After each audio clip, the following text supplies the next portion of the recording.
আপোনালোকৰ সকলোৰে মৰমৰ পোৱালি ভকত বুলি ক'লে আপোনালোকৰ গাঁৱত সকলোৱে চিনি পায়, অঞ্চলটোতো চিনি পায়।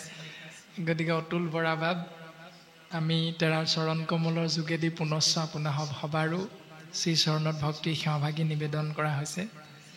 বাপে এভাগী ভাৱনা প্ৰশ্ন আকাৰে প্ৰকাশ কৰিছে।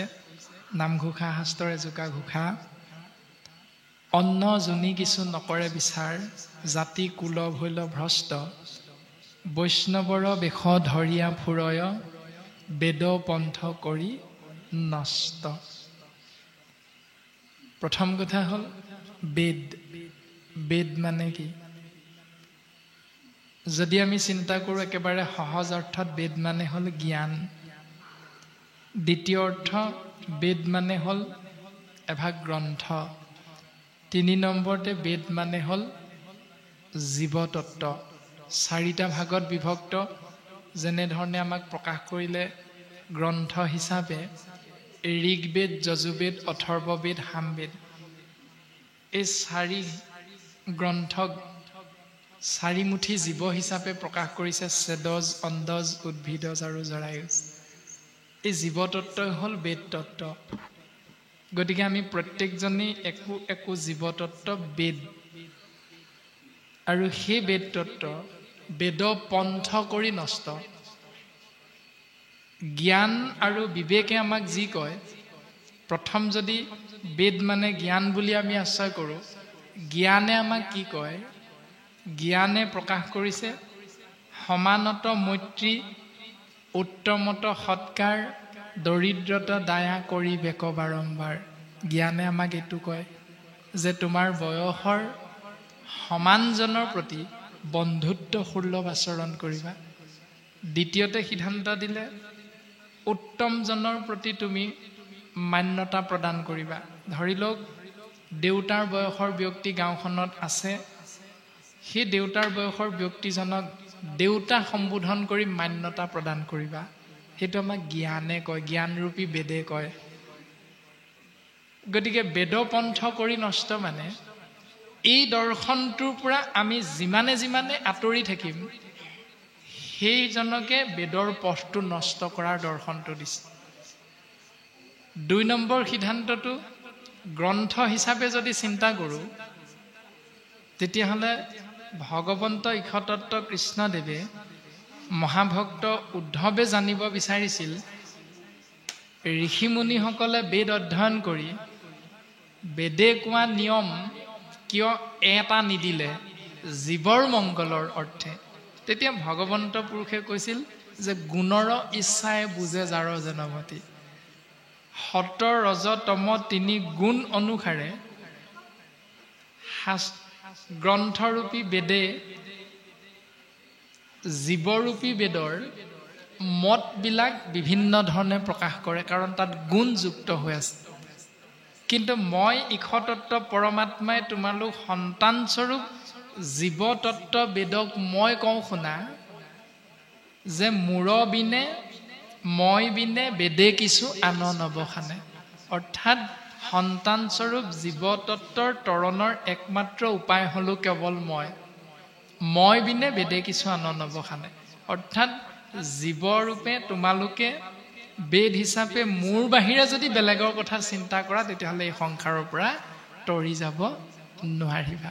বেদৰ মূল দৰ্শনটো মই পিতৃ পৰম আত্মাৰ চৰণ চিন্তা কৰা, চৰণ সেৱা কৰা। গতিকে মই বিনে বেদে কিছু আন নবখানে, 4 বেদৰ তত্ত্ব অৰ্থ এহি মানে।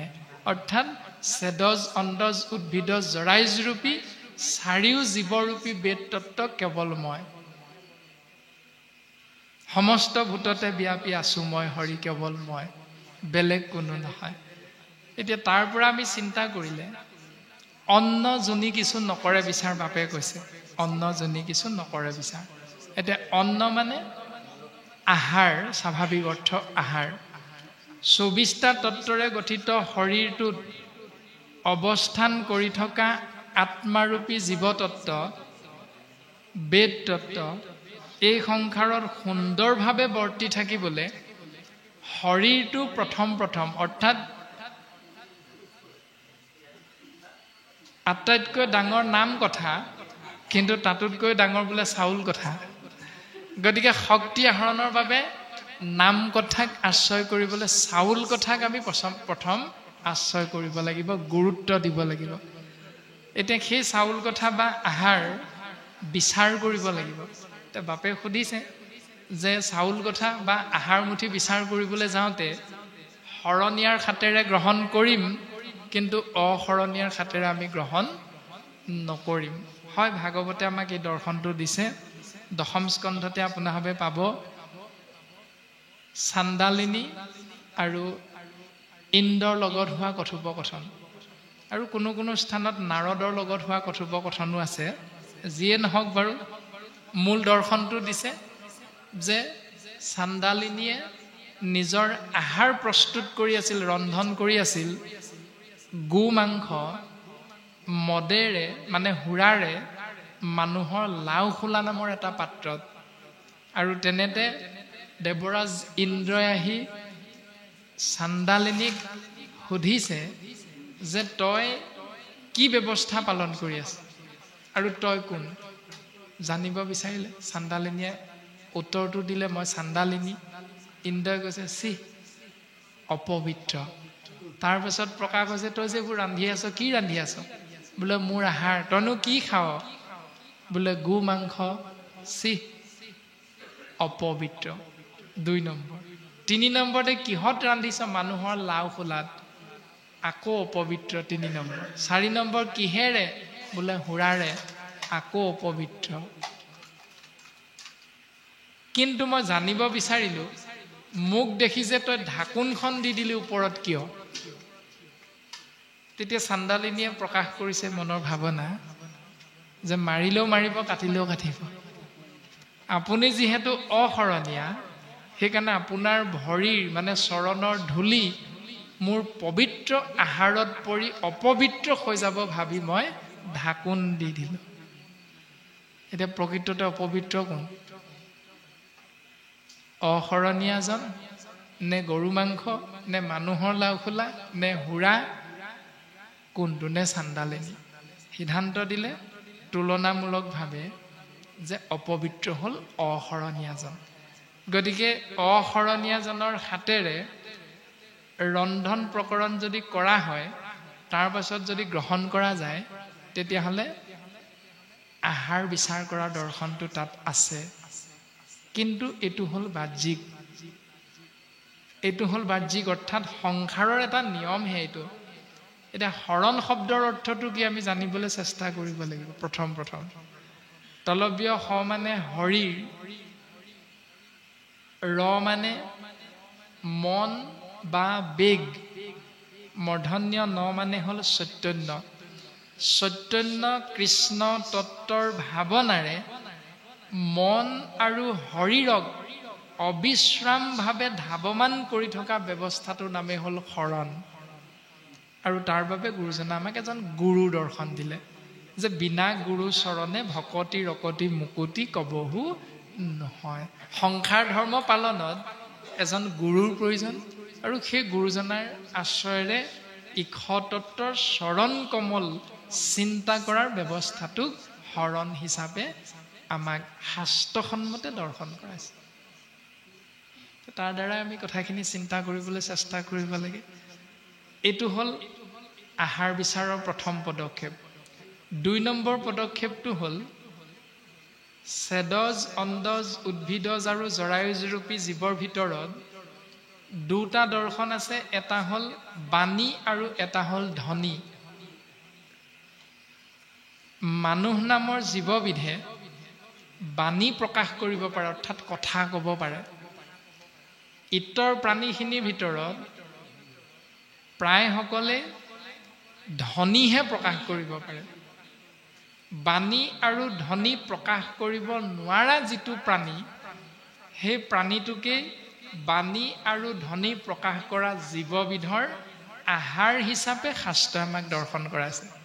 সেই আহাৰ কি? এতিয়া বাণীও ক'ব নোৱাৰে, ধ্বনিও ক'ব নোৱাৰে, কোনে?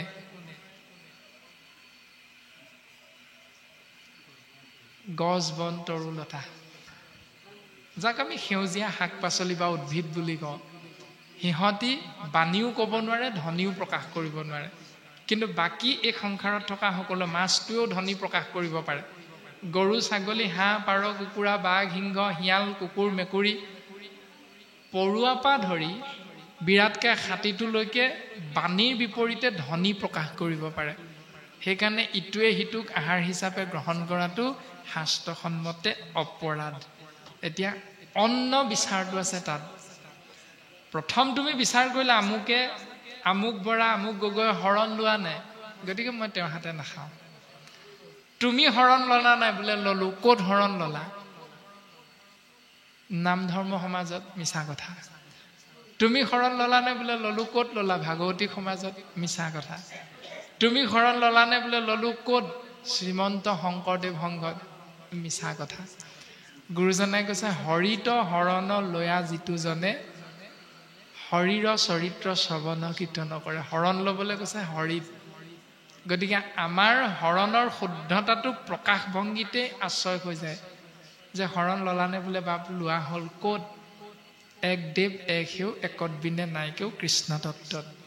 যদি এই ধৰণে প্ৰকাশিত হয় তেতিয়াহ'লে জানিব তেওঁ শৰণটো শুদ্ধ ৰূপত প্ৰকাশ হৈ আছে। তাৰ পাছত আচৰণটো কেনেকুৱা হ'ব? যে হৰিধাৰী এজন ব্যক্তিৰ শৰীৰৰ পৰা আত্মাতত্ত্ব যেতিয়া ওলাই যাব, দুখ কৰি ধন ধান আৰ্যে যত মানে কৃষ্ণে এৰিলাতে তাংক খাইবে সবে আনে। দিনক ৰাতি কৰি, ৰাতিক দিন কৰি, তেজক পানী কৰি, সাৰক মাটি কৰি, ধন সম্পত্তি ঐশ্বৰ্য বিভূতি ঘটাৰ পাছত কৃষ্ণ তত্ত্ব যেতিয়া শৰীৰটো এৰি গুচি যাব, তেতিয়া সকলো ধন সম্পত্তি আনৰ হাতলৈ যাব। এইটোৱে চিৰন্তন সত্য।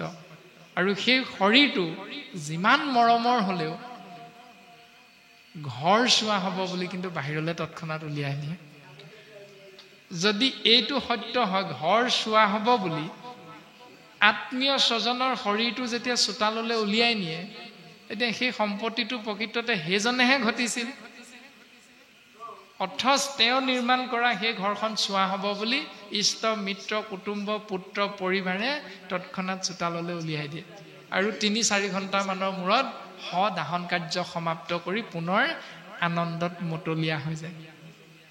যদি সংসাৰত এইটোৱে নিয়ম, তেতিয়াহ'লে নিৰীহ এটা প্ৰাণী, হাঁহ, ছাগলী, পাৰ, কুকুৰা, সমস্ত ভূততে যিহেতু কৃষ্ণ তত্ত্ব আছে, তাক মাৰি কাটি পুনৰ ভিতৰলৈ কিয় লৈ অনা হয়?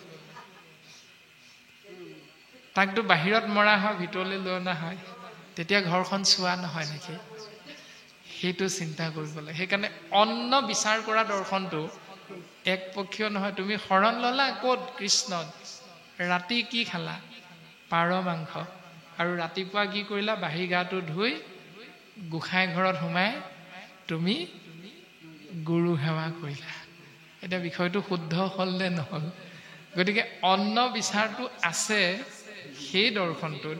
আৰু আমি ওপৰে ওপৰে চাই বোলে তুমি শৰণ ললা নাই লোৱা, তেতিয়াহ'লে তুমি চাহ দিব নোৱাৰা, তুমি সমাজৰ মাজলৈ নাহিবা। এইখিনিতহে আমাৰ বিচাৰটো হৈ আছে। অন্ন যদি শুদ্ধ ৰূপত বিচাৰ হয় শাস্ত্ৰসন্মতে, তেতিয়া অন্নৰ পৰা তেজ হয়, তেজৰ পৰা ৰস হয়, ৰসৰ পৰা মেদ হয়, মেদৰ পৰা মজ্জা, মজ্জাৰ পৰা হাড়, তাৰ পাছত সেই ৰস গৈ আকৌ অন্য এটি শৰীৰত প্ৰৱেশ কৰি 10 মাহ 10 দিন মাতৃগৰ্ভত থাকি এটি সন্তান শৰীৰ হিচাপে এই সংসাৰত পুনৰ অৱস্থান হয়। এনেকৈ আহাৰৰ শুদ্ধতা হোৱাৰ বাবে ভক্ত প্ৰহ্লাদৰ জন্ম হৈছিল। আহাৰৰ শুদ্ধতাৰ বাবে কৃষ্ণ তত্ত্বৰ জন্ম হৈছিল। আৰু সেই আহাৰৰ শুদ্ধতা দৰ্শনটো দিলে 3য় স্কন্ধ কপিল দেৱহূতি আখ্যানত কপিলৰ জন্ম হৈছিল 10 নম্বৰত মাতৃ দেৱহূতিৰ গৰ্ভত কৰ্দমৰ ঔৰসত। কিন্তু তাৰ আগতে মাতৃ দেৱহূতিয়ে কৈছে যে মোৰ উদৰত তোমাৰ পিতৃ কৰ্দমৰ ঔৰসত 9 গৰাকী কন্যাৰ জন্ম হৈছিল। আৰু শেষত 10 নম্বৰতে তোমাৰ জন্ম হ'ল এতেকেহে শান্ত চক্ষু তোমাক দেখিলোঁ। অৰ্থাৎ তোমাৰ জন্মৰ পাছত আৰু মই দুখ যন্ত্ৰণা ভোগ কৰিব লগা হোৱা নাই, কাৰণ তোমাৰ পিতৃয়ে মোক কৈ দিলে মই আৰু তোমাৰ গৰ্ভত সন্তান জন্ম নিদিওঁ। গতিকে তুমি জন্ম হ'লা মানে গৰ্ভ ধাৰণ কৰা দুখ যন্ত্ৰণাৰ পৰা মই মুক্ত হৈ গ'লো। সেইকাৰণে তুমিয়ে মোৰ শেষ শান্ত চক্ষু, মই তোমাক দৰ্শন পাইছোঁ। দেৱহূতিয়ে প্ৰকাশ কৰিছে। এতিয়া সেই 9 গৰাকী কন্যাৰ নাম আমাক ভাগৱতে দিছে, কিন্তু আধ্যাত্মিক দৰ্শনটো হ'ল নৱধা ভক্তি, শ্ৰৱণ কীৰ্তন স্মৰণ অৰ্চন বন্দন পদসেৱন দাস্য সখিত্ব আত্মনিবেদন। এই 9 বিধ ভক্তিৰ মাধ্যমেৰে যেতিয়া শুদ্ধ সাত্বিক আহাৰ গ্ৰহণ কৰা যায়, তেতিয়া সেই ব্যক্তিজনৰ ৰস বৈষ্ণৱ ৰসযুক্ত হৈ যায়, আৰু তেতিয়াই এটি ঈশ্বৰ পুৰুষৰ জন্ম হয়, যি প্ৰমাণ শাস্ত্ৰই দিলে 10 নম্বৰত কপিলৰ জন্ম হৈছে। অৰ্থাৎ হৃদয় পদ্মত কৃষ্ণ তত্ত্বক দৰ্শন পাই যায়। এইখিনি ব্যৱস্থা আমাক দিছে। তাৰপিছত যোনি বিচাৰৰ কথাটো তাতে সোমাই গৈছে, যে ব্ৰাহ্মণৰ সন্তান হ'লেও তেওঁ বৈষ্ণৱ নহ'বও পাৰে, তেওঁ ভকত হ'ব নোৱাৰিবও পাৰে। যোনি বিচাৰ, সেই যোনি বিচাৰৰ দৰ্শনটো প্ৰকাশ কৰিছে হিৰণ্যকশিপুৰ হিৰণ্যাক্ষৰ পূৰ্ব জন্ম আছিল জয় আৰু বিজয়। বৈকুণ্ঠত থাকি জয় আৰু বিজয় নামৰ দুৱৰী দুজনে অপকৰ্ম কৰাৰ বাবে, অন্যায় চিন্তা কৰাৰ বাবে বৈকুণ্ঠত থাকিও বৈকুণ্ঠৰ পৰা খহি পৰিব লগা হৈছিল। প্ৰকৃততে জয় বিজয় বৈকুণ্ঠত নাই। বৈকুণ্ঠ এয়াই গুৰুজনাই কৈছে যে যি স্থানত কৃষ্ণ গোসাঁইৰ নাম আশ্ৰয় কৰা হয়, শ্ৰৱণ কীৰ্তন ধৰ্ম প্ৰকাশে জৈত জৈত, দ্বিতীয় বৈকুণ্ঠ তাংকে বোলে মহাসত্ৰ। যদি কাহিনীমূলকভাৱে চাওঁ, বৈকুণ্ঠ নামৰ স্থানত জয় বিজয় নামৰ দুজন দুৱৰী অপকৰ্মৰ বাবে মৰ্ত্যধামলৈ মৃত্যু লোকলৈ স্খলন হৈছিল। ঠিক তেনেকৈ কৃষ্ণ নাম আশ্ৰয় হোৱা একান্ত ভকতৰ সংগই যিহেতু বৈকুণ্ঠ, সেই একান্ত ভকতৰ সংগৰূপী বৈকুণ্ঠত টান কথা, কটু কথা, অন্যায় অসূয়া অপ্ৰীতি কুৰ্চুত কপটতাৰ যদি আশ্ৰয় লোৱা যায়, তেতিয়াহ'লে তুমিয়ে সেই বৈকুণ্ঠৰ পৰা লাহেকৈ সমাজচ্যুত হ'ব লাগিব।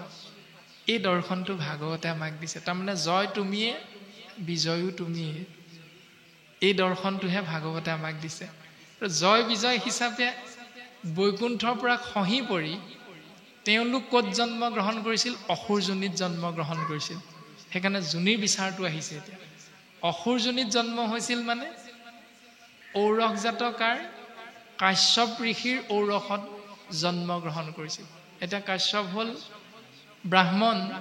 ব্ৰাহ্মণৰ বীৰ্য হ'লেও শাস্ত্ৰই কিন্তু অসুৰ বুলি ক'লে, কাৰণ সময়টো ক্ষণটো শাস্ত্ৰৰ লগত নিমিলিল। দ্বিতীয়তে ভগৱন্ত কৃষ্ণদেৱে বসুমতীৰ ভাৰ হৰণ কৰিবৰ বাবে যেতিয়া বৰাহ ৰূপ ধাৰণ কৰিছিল, হিৰণ্যাক্ষক বধ কৰিছিল, তেতিয়া বসুমতীৰ ৰজস্বলা আছিল। আৰু ৰজস্বলা সময়ত বসুমতীৰ লগত বৰাহৰ মিলন হোৱাৰ বাবে এটি সন্তানৰ জন্ম হৈছিল, যিটো সন্তানে অসম নামৰ ভূখণ্ডৰ অসম নামাকৰণ হোৱাৰ আগতে নাম আছিল শোণিতপুৰ। আৰু সেই শোণিতপুৰ কামৰূপ, ইয়াৰ ৰজা আছিল নৰকাসুৰ। নৰকাসুৰ কাৰ সন্তান? বসুমতীৰ সন্তান। কাৰ ঔৰসজাত? বৰাহৰূপী কৃষ্ণদেৱৰ ঔৰসজাত। শিৱৰ পুত্ৰ গণেশ, শিৱৰ পুত্ৰ কাৰ্তিক, গণেশক বিঘিনীনাশক দেৱতা হিচাপে সমাজত স্থান দিলে, স্বয়ং নিত্য নিৰঞ্জন ঈশতত্ব কৃষ্ণদেৱৰ সন্তান হৈও কিন্তু নৰকক অসুৰ বুলি শাস্ত্ৰই ককৰ্থনা কৰিলে। কাৰণ কি? কাৰণটো সেইটোৱে যে ৰজস্বলা সময়ত বৰাহৰূপী ভগৱন্তৰ দ্বাৰা বসুমতীৰ গৰ্ভত সন্তান স্থিতি হৈছিল। সেইটো হ'ল যোনি বিচাৰ। অৰ্থাৎ যেতিয়া আমাৰ এগৰাকী আই বসুমতীৰ ৰূপত প্ৰকাশমান হওঁতে মাহে মাহে যেতিয়া ঋতুমতী হ'ব, সেই ঋতুমতীৰ সময়ত যদি স্বামীজনৰ দ্বাৰা কামনা বাসনাযুক্ত চৰিতাৰ্থ পূৰণ কৰিবলৈ গৈ যদি গৰ্ভত সন্তান স্থিতি কৰে, তেতিয়াহ'লে সেই সন্তান অসুৰৰ সন্তান বুলি ভাগৱতে সিদ্ধান্ত দিছে। যোনি বিচাৰ হ'ল সেইটো। এতিয়া জাত পাত তুমি কোন জাতিৰ আনিছা এইটো ডাঙৰ কথা নহয়। ইতিমধ্যে জাতৰ কথা আমি আলোচনা কৰা হৈছিলে। গতিকে আমি বাপজনাৰ চৰণ কমলত সেৱা নিবেদন কৰা হৈছে যে অন্ন যোনি কিছু নকৰে বিচাৰ। এতিয়া বিচাৰ কৰিবলৈ কৈছে ক'ত আৰু আমি বিচাৰ কৰি আছো ক'ত? হিৰণ্যকশিপুৰৰ ঔৰসত কায়াধুৰ গৰ্ভত কিন্তু প্ৰহ্লাদৰ জন্ম হ'ল। প্ৰহ্লাদটো পৰম বৈষ্ণৱ। সেই দৰ্শনটো আমি চাব লাগিব। গতিকে যোনি বিচাৰ হ'ল সেইটো, আৰু আমি যোনি বিচাৰটো কৰি আছো আমুকে আমুকৰ ছোৱালী আনিলে, গতিকে জাতত নিমিলে, গতিকে তেওঁক আমি সমাজৰ পৰা এঘৰীয়া কৰিব লাগে। এনেকুৱা চিন্তাবিলাক প্ৰায় সমাজত আমি দেখি থকা যায়। সেইখিনিয়ে হ'ল অজ্ঞানতা, যে গোসাঁই আছে শদিয়াত, আমি আছো ইয়াত, বোলে পঢ়ি পঢ়ি সেৱা কৰোঁ কঁঠালৰে সিহাত। শাস্ত্ৰৰ তত্ত্ব আছে ক'ৰবাত, আৰু আমি পঢ়ি পঢ়ি অৰ্থ উলিয়াই লৈছোঁ ক'ৰবাত। যাৰ পুত্ৰ সবে ঐত হৰিত শৰণ লৈয়া হৰি গুণ গাৱে শুদ্ধভাৱে, দধি দুগ্ধ ঘৃত মধু নদীৰ জলক পিয়া, পিতৃগণে ত্ৰিপিটিক পায়। যি সন্তানে হৰি সেৱা কৰে, তেওঁৰ দ্বাৰা অৰ্পিত দ্ৰব্যহে ঈশ্বৰ পুৰুষে গ্ৰহণ কৰে। পৃথু অৱতাৰত ভগৱন্তই সিদ্ধান্ত দি থৈ গৈছে, পুত্ৰ ভৈলে পিণ্ড দিব লাগয় বাপৰ। পুত্ৰ হ'লে পিতৃৰ অৰ্থে পিণ্ড দিব লাগে। কিন্তু পিণ্ডটোৰ নাম কি? পুত্ৰ ভৈলে পিণ্ড দিব লাগয় বাপৰ, মূৰ পিণ্ড হুৱে জানা ভজিলে ঈশ্বৰ। মোৰ পিণ্ড সেইটোৱে, তোমালোকে ঈশ্বৰ সেৱা কৰা। সেইকাৰণে আমি যদি ঈশ্বৰ সেৱা কৰিছোঁ শৰণ লোৱাৰ আগত বা পাছত, শৰণ লোৱাৰ আগত আমি ঈশ্বৰ সেৱা কৰিছোঁ, এৱা ঘটৰ জল বুলি কৈছে। গতিকে শৰণ অৰ্থাৎ নেবান্ধি সিঁচিলে জলৰ ক্ষয় নাহে। গতিকে বান্ধ এটা দি ল'বলৈ কৈছে, আৰু সেই বান্ধটোৱে হ'ল শৰণ। শৰণ মানে আশ্ৰয়, যে ইয়াৰ আগতে মই যিখিনি কৰিছিলোঁ, বিশৃংখলিত জীৱনক শৃংখলাবদ্ধ ৰূপ দিবৰ বাবে বন্ধনটো হ'ল শৰণ। সেই দৰ্শনটোহে শাস্ত্ৰসন্মতে আমি বুজি পাওঁ। গতিকে সেই শৰণ প্ৰক্ৰিয়াৰ মাধ্যমেৰে আশ্ৰয় কৰি বিশৃংখলিত জীৱনক শৃংখলাবদ্ধ ৰূপ দি সুন্দৰৰ পৰা সুন্দৰ দিশেৰে গতি কৰাৰ ব্যৱস্থাটো কৃপালু গুৰুজন বস্তুৱে আমাক এনেকৈ সিদ্ধান্ত দি গৈছে। কৃষ্ণ। সময়ো হৈছে।